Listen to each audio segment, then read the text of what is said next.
بيبدأ الفيلم بعد سنتين من أحداث فيلم الأفينجرز، وبيكون ستيف استقر في حياته وبيشتغل مع شيلد، وبنشوف حاليا وهو بيتمرن وفي شخص بيتمرن وبيجري جنبه وبيتعرفوا على بعض، وبنعرف إن الشخص ده اسمه سام نيلسون وبيشتغل في شؤون المحاربين القدامى، وتقدر تقول عليه محارب قوي جدا. المهم بعد ما بيتعرف عليه بيضطر ستيف إنه يمشي عشان بيوصل له رسالة من شيلد بيطلبوا فيها المهمة جديدة. بيقابل ناتاشا وبيمشوا سوا، ولما بيوصلوا بقية الفريق بيعرفوا ان المهمة هي انهم يرجعوا سفينة اطلاق اقمار صناعية خاصة بشيلد، وعلى السفينة ديت 25 واحد من اخطر المجرمين وقائدهم اسمه جون باتريك، وطبعا هم اللي خطفوا السفينة واحتجزوا رهائن كتير جدا وكلهم علماء وتقنيين وضابط واحد اسمه كاسبر. وبيبدأ ستيف يحط خطة وبيقول فيها انه هو اللي هيوقف جون باتريك بنفسه، وناتاشا دورها توقف المحرك بتاع السفينة، اما روميليو هو ضابط معاهم في الفريق دوره يحرر الرهائن. وبيوصلوا فعلا للسفينة وبيبدأ ستيف يضرب كل الموجودين، وبتروح ناتاشا توقف المحرك زي ما اتفقوا،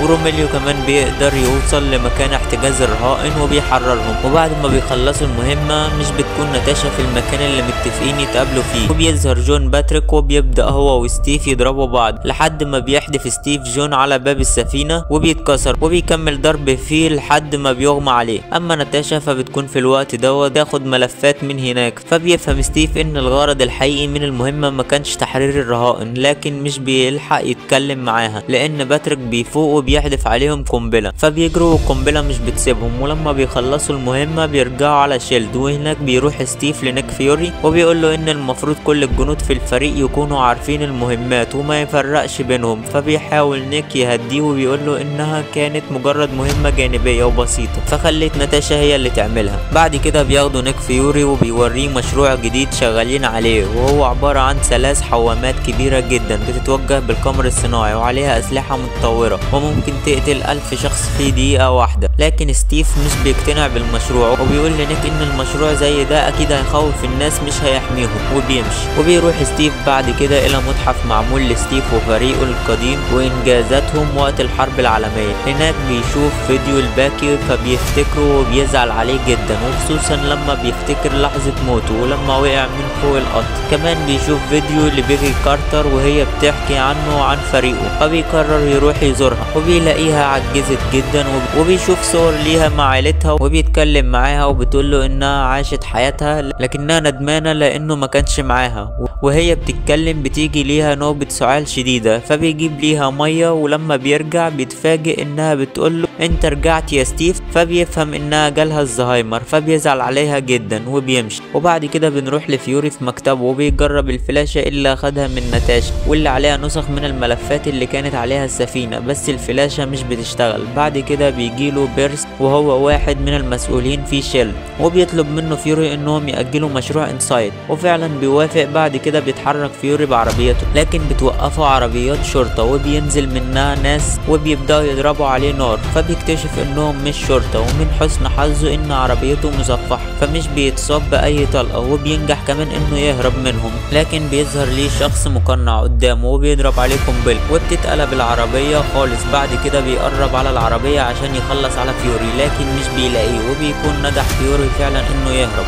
وبنرجع تاني لستيف وبيكون راجع على بيته بعد ما قعد مع كارتر، وبيقابل جارته هناك واللي اسمها كيت وبيتكلموا شوية مع بعض، وبتقول له انه نسى المسجل بتاعه شغال. فبيقلق ستيف وبيحس ان اكيد في حد جوه، فبيخش من الشباك بس بيلاقي ان اللي جوه البيت هو نيك فيوري، وبيقول لي نيك ان في حد هاجم عليا وان شيلد تم اختراقها، واكيد في اجهزة تصنت حاليا في التليفونات وما بقاش حاليا يثق في اي حد غيره. ومش بيلحق نيك يكمل كلامه لان في طلقة جت فيه، فبيروح ليه ستيف وبيقول ليه نيك انه مش بيثق في حد غيره، وبيديله الفلاشة اللي عليها الملفات. ومع الصوت ضرب النار بتدخل كيت بمسدس وبتطلع انها عميلة عند فيوري وهو اللي مخليها هنا عشان تحمي ستيف ولو حصل اي حاجة. وبيشوف ستيف حد بيجري فبيجري هو ورا، وبيكون هو نفس الشخص اللي كان بيطارد فيوري وعايز يقتله، وبيكون لسه برضه لابس الماسك وايده مصنوعة من حديد، وبيكون سريع وقوي جدا لدرجة ان ستيف مش بيعرف يمسكه، فبيحاول انه يضرب بالدرع لكنه بيقدر يمسك الدرع. بإيد واحدة، وبيحدفوا مرة تانية على ستيف بكل سهولة مع انها اول مرة تحصل، وبعدها بيهرب. بعد كده بيروح ستيف على المستشفى اللي راح ليها فيوري، لكن حالته هناك كانت خطيرة جدا. كانوا بيحاولوا انهم يعالجوه بكل الطرق، لكن للأسف كان الوقت اتأخر ومات. وبعدها بيطلبوا ستيف في شيلد، بس قبل ما بيروح بيخبي الفلاشة في مكان في المستشفى، وهو عمل كده عشان مش واثق في حد زي ما قال لي فيوري. وهناك بيقابل بيرس وبيعرض ليه بيرس فيديو لباتريك اللي كان خاطف السفينة، وبيعترف باتريك في الفيديو ده ان في حد حرضه على خطف السفينة، وان فلوس الفدية اتحولت ل 17 حساب مختلف وكلهم مزيفين، وفي اسم منهم باسم جيكوب فيتش، وجيكوب ده مات من 6 سنين. لكن الغريب مش هنا، بل الغريب في الموضوع ان العنوان بتاع بيت ام نيك فيوري، وبالتالي نيك كان هو المدبر لكل ده، وواضح انه مات بسبب اختلاف في توزيع الفلوس. فسألوا بيرس اللي نيك فيوري كان عندك امبارح، لكن ستيف مش بيقول له اجابة واضحة، وبيقول لي ان اخر حاجة قالها له انه مش بيثق بحد. وبعدها بيسيبوا ستيف وبيركب الاسانسير عشان يمشي، بس بيدخل معاه روميو وفريد، وبيحس ستيف انهم ناويين على حاجة غلط. فسألهم قبل ما يتحرك الاسانسير حد عاوز يخرج، لكن محدش بيخرج. فبيبدأ الاسانسير يتحرك، وبتبدأ معركة جوه الاسانسير، وبيبدأ ستيف انه يخلص عليهم كلهم، وبينط كمان من الاسانسير وبيركب الموتوسيكل بتاعه وبيحاول يهرب، لكن بتيجي طيارة وبتبدأ تضرب، بس برضه بيعرف يتفادى الضرب بتاعها. وبعد معركة كبيرة جدا بينجح انه يخلص عليها ويهرب. وفي الوقت ده بيصدر بيرس امر بالقبض على ستيف واعتباره عدو شيلد، لانه كل الضرب ده كان من شيلد عشان حسوا ان ستيف مخبي عنهم حاجة. وبيكون ستيف في الوقت ده وصل للمستشفى، وهو بيحاول يتخفى عشان يجيب الفلاشة من غير ما حد يحس، لكن للأسف مش بيلاقيه، بس بيشوف هناك ناتاشا اللي سبقته واخدت الفلاشة. فبيوقفها وبيسألها هو متأكد إذا كانت عارفة إن نيك هو اللي كان مدبر خطف السفينة ولا لأ. فبتقول لي أيوة، عمل كده عشان يلاقي حجة يقتحم بيها السفينة وياخد منها اللي هو عاوزه. وبتقول لي كمان إنهم عرفوا الشخص اللي قتل نيك فيوري، وهو مجرم وقاتل خطير جدا اسمه جندي الشتاء أو ذا وينتر سولجر. وفي نفس الوقت بيكون بيرس في اجتماع مع القادة اللي بيطلبوا منه يشغل مشروع انسايد في أسرع وقت ممكن. وبنرجع تاني لناتاشا وستيف واللي وصلوا جوه مول وهم متنكرين برضه، وبيحاولوا يشغلوا الفلاشة، لكن بتكون محمية بنظام ذكاء اصطناعي ومش بيقدروا يشغلوها. فبيحاول تاني لحد ما بيوصلوا أخيرا لأحداثيات مكان في نيوجيرسي، وبيروحوا فعلا على المكان ده، وبنكتشف انه نفس المكان اللي كان فيه ستيف بيتدرب فيه زمان. وبيلاحظ ستيف ان في مبنى في مكان مش في مكانه، فبيحاول ستيف انه يبعده وبينجح فعلا، وبيطلع انه عبارة عن باب. فدخلوا جواه وبيلاقوا نفسهم في مكان كله اجهزة، فبيجربوا الفلاشة هناك وبتشتغل فعلا، وبتطلع تخص دكتور زولا اللي كان في الجزء الاول. وبيكتشف ستيف ان هايدرا اللي المفروض قضى عليها من زمان ما انتهتش بموت شميس، وانها انتشرت اكتر واكتر جوه شيلدو، وكونوا جماعات تانية كتير جدا في السر، وان مشروع انسايد هو بداية بس لرجوع هايدرا مرة تانية. وفي الوقت ده بيكون في صاروخ من شيلد جاي عليهم، لكن بياخد ستيف ناتاشا وبينزلوا تحت الارض ومش بيتصابوا من الانفجار. وبنروح لبيرس في بيته وبيقابل ذا وينتر سولجر، وبيقول له ان مهلتهم بقت قصيرة جدا ولازم يبداوا مهمتهم في اسرع وقت. وفي نفس الوقت بيوصل ستيف وناتاشا لسام ويلسون عشان يستخبوا عنده، وهم بيتكلموا بيكتشفوا ان كاسبر ضابط اللي انقذوه من السفينة متورط مع هايدرا، فبيحاولوا يشوفوا طريقة يوصلوا ليه من غير ما يتكشفوا، وبيطلبوا من سام ان يساعدهم. فطبعا بيوافق سام وبيروح لكاسبر وبيوديه لستيف، وستيف يسأله عن سر الخوارزمية اللي عملها دكتور زولا في مشروع انسايد، لكن كاسبر بيرفض يعرفهم اي حاجة. فبتضربوا ناتاشا وبيوقعوا من فوق المبنى، لكن سام بيلحقوا عادي جدا لانه بيكون لابس اجنحة بيقدر بيها يطير وبيتحرك براحته، وبيرجع مرة تانية فوق المبنى. وبيكون ستيف هو اللي اساسا اعطى لسام الاجنحة دي كانت مجرد خطة بينهم عشان يخوفوا كاسبر، وفعلا بيخاف كاسبر وبيقرر يعترف ليهم بكل حاجة، وبيقول ليهم ان الخوارزمية ديت عبارة عن برنامج وظيفي تحديد الاهداف اللي هتضربها الطائرات، وان الاهداف ديت هي ستيف وناتاشا وبروس بانر اللي هو هالك. ومش بس كده، ده كمان اي حد ممكن يهدد هايدرا. وبعد ما بيخلصوا على الاهداف ديت هيبداوا بعدها يهاجموا الابرياء والناس العادية، وده كله في مشروع انسايد من غير كلام كتير بياخدوا كاسبر وبيبدأوا يتحركوا على شيلد عشان يوقفوا المشروع، لكن بيهاجمهم جندي الشتاء مرة تانية وبيقتل كاسبر، وبتبدأ معركة بين جندي الشتاء ورجالته وبين ستيف سام وناتاشا. وفي الاخر بيقع القناع اللي لابسه جندي الشتاء، وبيتفاجئ ستيف لما بيكتشف انه باكي صاحبه اللي وقع من القطر، لكن باكي مش بيكون فاكر اي حاجة ولا فاكر ستيف نهائيا وبيهرب منه كمان. وبتوصل قوات شيلد وبيقبضوا على ستيف وسام وناتاشا، لكن بيكون ضمن القوات دي مساعد ليهم وبيهربهم وبيروحوا على طول لعند نيك فيوري اللي بيكون لسه عايش لكنه مستخبي في مكان بعيد عشان جندي الشتاء ما يوصلوش.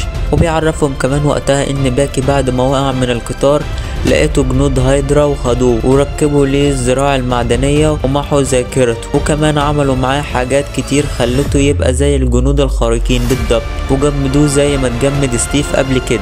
وبعد كده بيديهم نيك 3 شرايح عشان يركبوهم في حوامات مشروع انسايد، وال3 شرايح دول هيخلوا ال3 حوامات تضرب على بعض بدل ما تضرب الاهداف بتاعتها. فبيطلع الفريق كله على شيلد وبيروح ستيف على غرفة الاتصالات وبيقول ليهم ان شيلد تم اختراقها من هايدرا وان قائدهم هو بيرس وكمان روميليو وفريقه من هايدرا، وبيطلب منهم كمان انه مهما حصل ما يشغلوش الحوامات لان ده هيسبب موت ملايين من البشر. وطبعا لانهم بيثقوا في ستيف فبيوافقوا على كلامه على طول. بعد كده بيروح روميليو عشان يشغل الحوامات بعد ما اخذ الامر من بيرس، وفعلا بيروح لغرفة الاتصالات وبيطلب من المسؤولين عن التحكم انهم يشغلوا الحوامات لكن بيرفضوا، فبيقرر روميليو انه يقتلهم. بيبدأ الكل يضرب في بعض، وفي وسط ده كله بيغفلهم روميليو وبيشغل الحوامات بنفسه، وبتتحرك الحوامات بسرعة وبيطلع ستيف وسام عشان يحطوا فيها الشرائح اللي هتعطلها. وفي نفس الوقت بيكون بيرس مجتمع في اعضاء المجلس عشان يقنعهم باللي بيعمله وانه بدأ يشغل الحوامات لكنهم مش بيقتنعوا بكلامه، فبيقرر يقتل واحد فيهم. لكن ناتاشا بتكون متخفية وواقفة معاهم من بدري وبتهاجم بيرس قبل ما بيقتل حد، وبتخلص على كل الحراس اللي في المكتب، وبتكون عايزة تنشر كل معلومات شيلد وهايدرا. لكن النظام الاول لازم يشيل جدر الحماية، وعشان تقدر تشيل جدار الحماية لازم يكون موافقة اكتر من صاحب رتبة عالية. وفي الوقت ده بيوصل نيك فيوري وبيكون بيرس لغى كل صلاحياته لكنه مش بيهتم وبيقدر عادي جدا يلغي التشفير. وفي نفس الوقت بيكون ستيف حط شريحة في حوامة من 3، وكمان سام قدر انه يحط شريحة في حوامة تانية، وبيكون رايحين خلاص لاخر حوامة لكن بيوصل جندي شتاء باكي وبيهاجم عليهم، وبيهاجم سام وبيدمر جناحاته خالص، وبيطلع باكي وستيف على الحوامة وبيبدأوا يضربوا في بعض. فبيحاول ستيف انه يتفادى ضربه وبيفكروا بنفسه، بس باكي ما كانش بيسمع ليه نهائيا. المشكلة ان ستيف ما كانش بيرضى يضربه لانه صاحبه وصديق عمره. في النهاية بيهرب ستيف بسرعة من قدامه وبيحط اخر شريحة في الحوامة، وبتبدأ وقتها الحوامات تضرب في بعض. وفي اللحظة دي بيكون باكي واقع ومحشور بين حديدتين، فبينقذوا ستيف. وبعدها بيروح ستيف لباكي وبيرمي الدرع وبيقول له انه مش هيأذيه ولا حتى هيقتله، لكن باكي بيستمر في ضربه لحد ما المكان اللي واقف عليه ستيف بينهار وبيقع من الحوامة. لكن في الاخر باكي بينزل وراه وبينقذه، وفي اخر لحظة بيطلع على الشط وبيسيبه وبيمشي، وده بيأكد ان جزء منه لسه بيميل لستيف لانه صديق عمره. وبعدها بيروح نيك فيوري البرس وبيقضي عليه، وبعدها بيولع في بيته وبيقرر انه يعيش بهوية جديدة خالص. وكمان بيتم القبض على اغلب عملاء هايدرا. وبعد ما تنتهي الازمة بيجي نيك فيوري لستيف وسام وبيسلم عليهم وبيعرفهم انه هيشتغل في السر من هنا ورايح. وفي وسط الكلام بتيجي ناتاشا وبتدي ستيف ملف تابع لباكي لان ستيف عاوز يوصل له ويساعده. واخر حاجة بنشوفها هي ان منظمة هايدرا طلعت برضه ما وقعتش، وبنشوف واحد اسمه ستوكر مع دكتور بيعمل ابحاث كتير باستخدام صولجان لوكي. كمان بيقول ستوكر للدكتور وعملاء حوالين العالم كتير جدا هيشغلوا كابتن امريكا الفترة الجاية عشان يفضلوا للابحاث بتاعتهم ويكملوها. واخيرا بيورينا 2 اخوة توائم كانت معمولة عليهم تجارب وبقى عندهم قوة خارقة، وبيخلص الفيلم على كده.